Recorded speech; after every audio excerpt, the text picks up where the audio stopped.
আসসালামু আলাইকুম ভিউয়ার্স, আশা করি সবাই ভালো আছেন। সাথে রয়েছে আমি তানজিল রহমান। আজকে তানজিল রহমান ইউটিউব চ্যানেলের পক্ষ থেকে সবাইকে জানাই স্বাগতম। নতুন একটি প্রোডাক্ট নিয়ে আমি আপনাদের মাঝে উপস্থিত হয়েছি। আজকে আমি তৈরি করে দেখাবো আপনারা কিভাবে খুব সহজে বাড়িতে বসে মাত্র 60 টাকা দিয়ে মিস্ট স্প্রে তৈরি করতে পারেন। তো এটা তৈরি করার জন্য অনেক আগে আমি একটা ভিডিও দিয়েছিলাম যে মিস্ট স্প্রে, তো ওটার সার্কিটটাই আমি খুলে নিয়েছি। আর ওখানে লিপোলি একটা ব্যাটারি ছিল, যেটা খুলে আমি একটা বড় 4.7 ভোল্টের একটা ব্যাটারি লাগিয়ে নিয়েছি, যে কারণে এটা চার্জ একটু বেশি থাকে। তো এটা তৈরি করা খুব সোজা।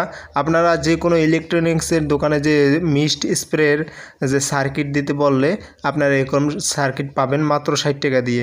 এটা তৈরি করা খুব সোজা। দেখতে পাচ্ছেন যে আমি এখন এটাকে অন করে আমি সুইচটি অন করে দিচ্ছি। দেখতে পাচ্ছেন যে এখান থেকে একটা ফগ বের হবে, যেটা কুয়াশার মতো। আর এটা খুব ঠান্ডা খুব ঠান্ডা। আপনারা যদি অনেকক্ষণ একটা রুমের মধ্যে এটা চালিয়ে রেখে দেন, দেখবেন যে আপনার রুমটা কিছুটা হলেও হালকা হলেও ঠান্ডা হবে, আর্দ্রতাটা একটু ঠান্ডা হবে। তো এই ছিল আজকের ভিডিও। যদি ভিডিওটি ভালো লাগে তাহলে অবশ্যই আমাদের চ্যানেলটি সাবস্ক্রাইব করুন এবং নতুন নতুন ভিডিও দেখার জন্য এই চ্যানেলের সাথেই থাকুন। আজ এই পর্যন্ত, আবার দেখা হবে নতুন কোনো ভিডিওতে। আল্লাহ।